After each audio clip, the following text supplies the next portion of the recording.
Halos 3.8 trillion pesos ang panukalang national budget para sa 2018. Mas malaki ito ng mahigit 12% sa budget ngayong taon. Sa gitna nito, pinupuna ng isang grupo ang pagtanggal sa 8 bilyong piso na para sana sa libreng matrikula sa state colleges and universities. May report si Tina Panganiban Perez.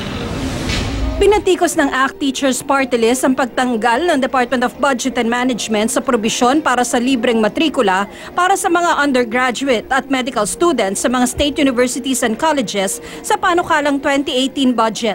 Ayon kay ACT Teachers Representative Antonio Tino, ngayong 2017 may 8 bilyong pisong alokasyon para sa Commission on Higher Education para rito.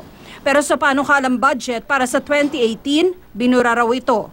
Ang DepEd, CHED at state universities and colleges, mahigit 691 billion ang pondo para sa 2018 na gagamitin sa pagpapatayo ng mga bagong classroom at repair ng mga luma, sa scholarship at sa pagkuha ng dagdag na mahigit 81,000 na guro. Sa ngayon, may 600,000 na mga guro. In fact, we need more teachers. Okay?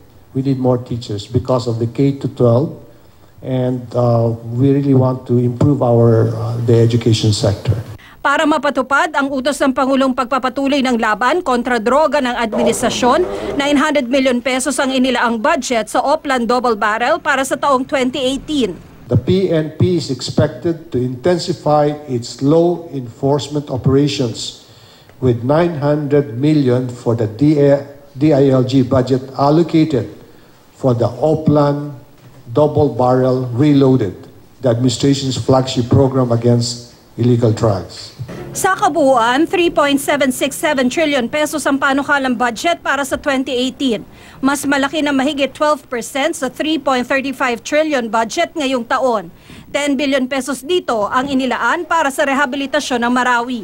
Siguro combination ng new city at saka yung mas madaling mag-construct ng bagong bahay kaysa mag-repair ng old house. Ang panukalang budget naman ng Department of National Defense sa 2018, 145 billion pesos. Kasama na raw rito ang pondo para sa dagdag na hanggang 40,000 na bagong sundalo. 164 billion pesos naman ang para sa Department of Health. 138 billion naman ang budget ng DSWD. Tina Panganiban Perez, GMA News.